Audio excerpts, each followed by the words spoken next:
Hey everybody, so you may remember from about 2 years ago I modified this Squier Bullet Mustang, and I got to thinking that, given how inexpensive it was, I would continue to mod it and actually do the same thing I did on another guitar, namely put a matching pickguard and do the veneer face of that onto the headstock. And then while I'm at it, do some Fender locking tuners for the back. Yeah, and I like these little bean buttons that they have, the vintage style.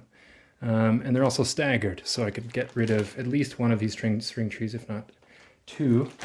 And then I thought, well, while I'm at it, in keeping with the silver theme, I would add this tremolo, right? So, this cheap tremolo I was able to get on eBay. It doesn't have a Fender stamp on it or anything like that. And, as many people have said, and as you can see here, it might be better to look this side. It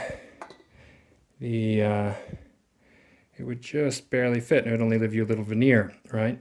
So to get around that, you just chop the top button off, push it down to the bottom rung here. Yeah, I don't know if that's focusing very well.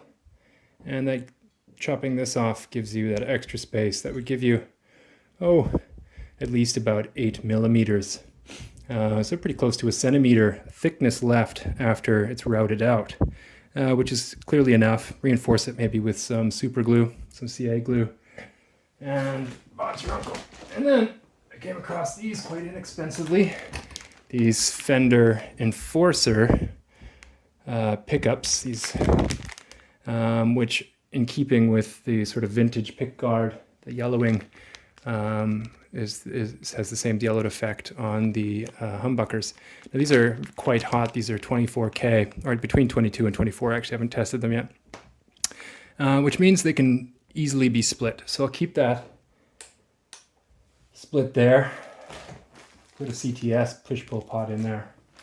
CTS volume pot. Now, importantly, these are 250s, and you might say, well, why would you put 250s on humbuckers? Well, these pickups came out of a Jaguar HH, and that Jaguar HH also had 250 pots, and weren't too dark. I guess probably because of the ceramic pickups.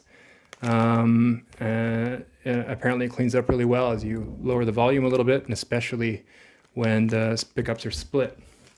Another interesting thing I wanted to do here was put, classic to a Mustang, two switches here, two triple throw, double throw, or double pull, triple throw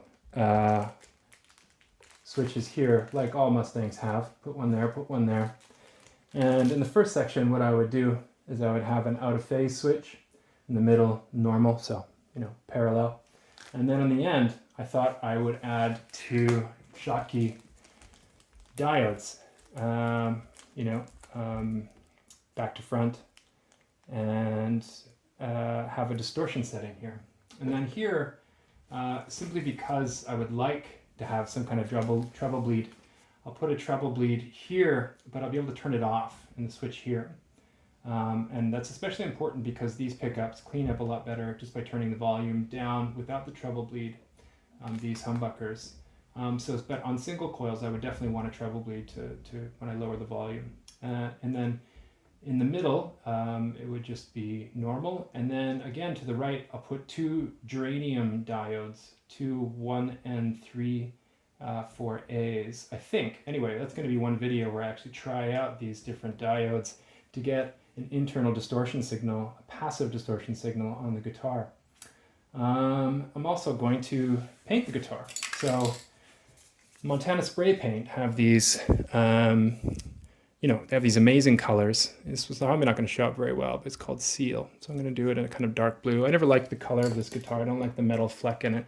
It's too generic of a blue. I don't mind blue guitars, so I'll continue with that.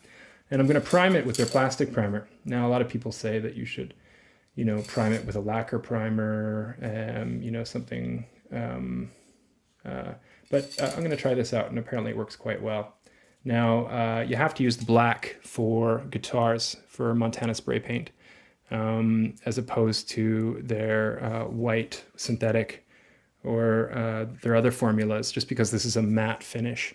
You need to be able to spray clear coat on top of that. So if you have any kind of gloss finish, you wouldn't be able to do that. So this is the one they would recommend. They come with many different nozzles for DIY, so you can use those to paint guitars. So we'll see how that works using Montana spray paint. I mean, these are quite inexpensive as well. I think they're $4.50 for a large can. I bought 2 just in case.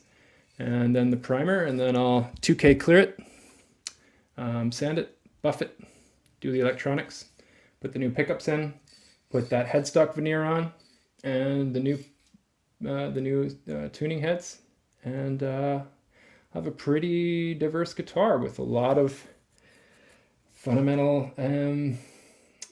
switches. Could be like an all guitar. So one thing with the auto stay switch, if I turn it on, it will be this single coil here. If it's off and I split the neck, the split will be here to keep the hum canceling. So without turning this pickup on, if I split, I could do either single coil closer to here. You'll have a more Telecaster kind of sound, and then here you'll just have that sort of jangly middle almost Strat sound. So I'm pretty excited about this. You might ask, well, why are you doing this? You could buy a new Mustang or a very good used Mustang for roughly the $300 it would cost to grab all these materials and buy the guitar. Well, the answer is because I can. It's just something to do, especially during lockdown.